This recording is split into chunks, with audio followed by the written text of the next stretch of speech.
rồi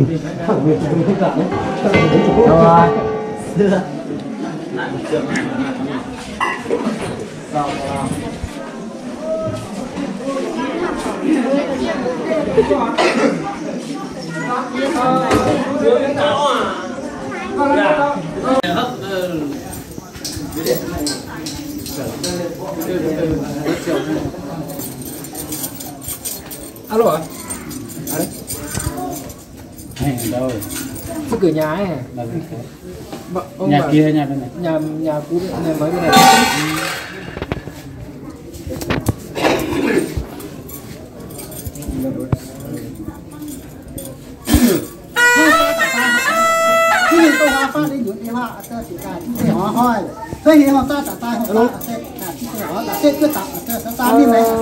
ông bảo là để trước cửa nhà mà một số hàng xe nhà tớ số hàng hoa quá để tớ gọi lại họ đấy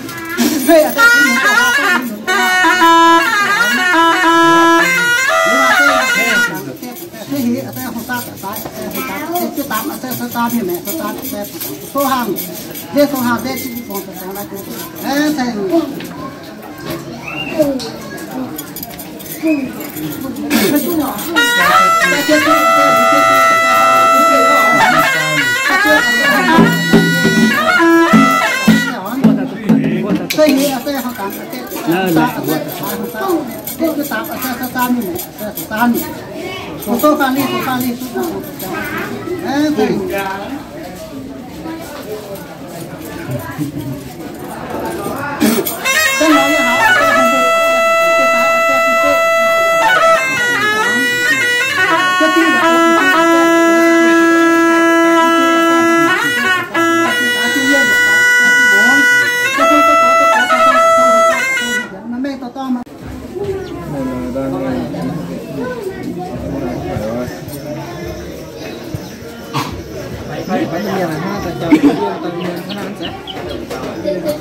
hạt tiêu chính là những dạng vô dụng vô chính là để thực hiện hạt tiêu cái mà để có sản để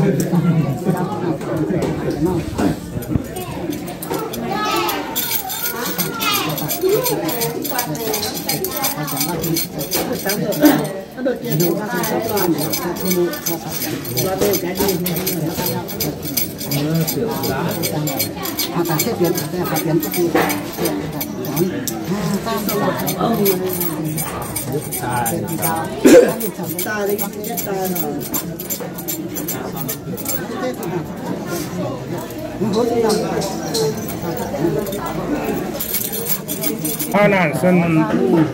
Hà Ni Sơn sang đi Thông Nam Chu Lai có chi phú đi nữa Thông Nam Chu Lai có phong su tha Chu Lai có cái Thông Nam Chu Lai quan thiên hạ tam trang sân vũ quế lỡ tam kinh ý nan thà sang vì tiền sự can sự kỹ bình an nhỏ yo sa si lu và cái chuyện cho nó ai quen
Riêng mà nó sẽ cha đấy à?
Nha,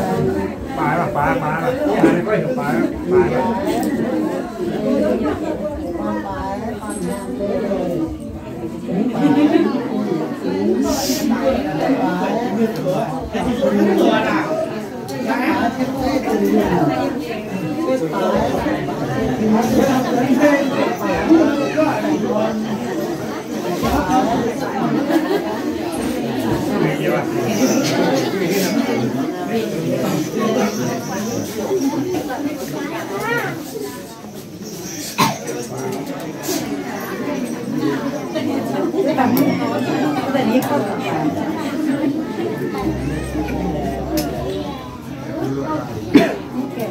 Bốn cũng phải hệ tiệc tôn nó phải khâu chân như bà sẵn chọn lực lượng phải nào thì nó là như rất việc mua miền rất là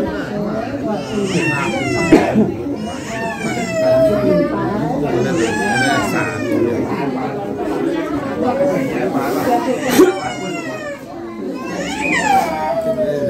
ดสุดอยู่ก็ปัดเดิน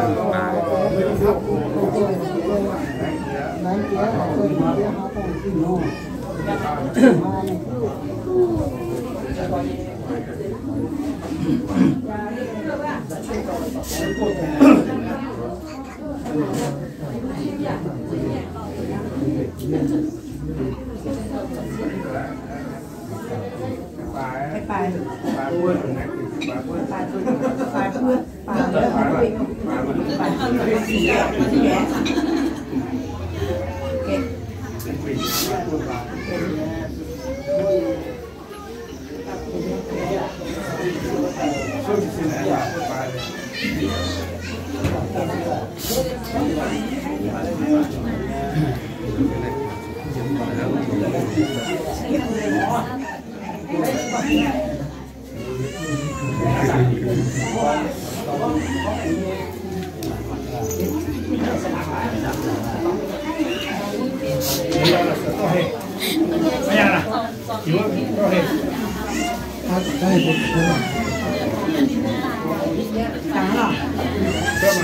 này mình chưa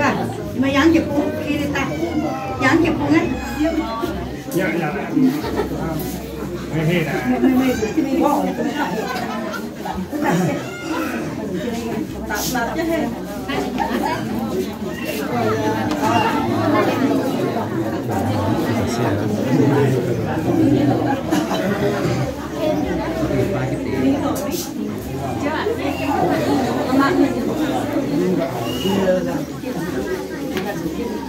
tanah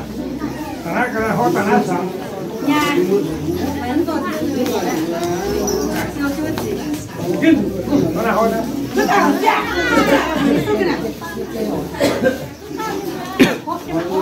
bánh bồng pha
cũng là lớn nhất những cái gì mới thì trên những cái mà tôi lớn xuống và sau đây sẽ là một tập rất là hay mong muốn tập thể cũng như các bạn chúng ta sẽ được nghe cùng say cùng tay trong sự đồng hành cùng nhau. Nghe qua điện thoại thì Hãy subscribe cho kênh Ghiền Mì Gõ để không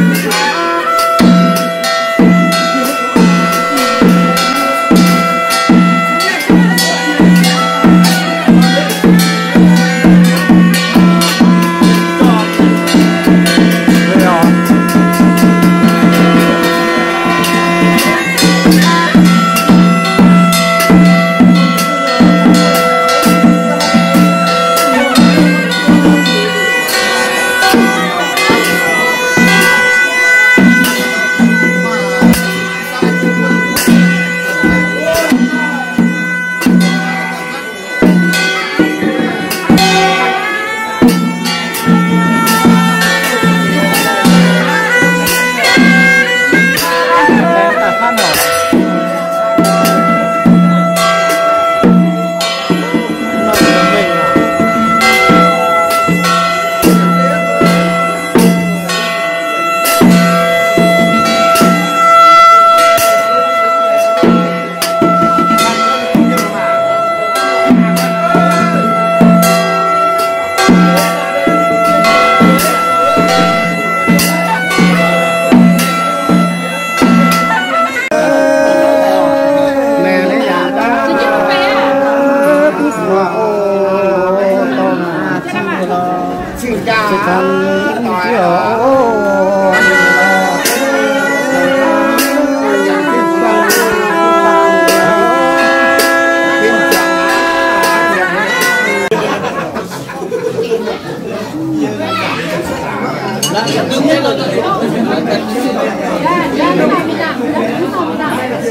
Hãy subscribe cho kênh Ghiền Mì Gõ để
không bỏ lỡ những video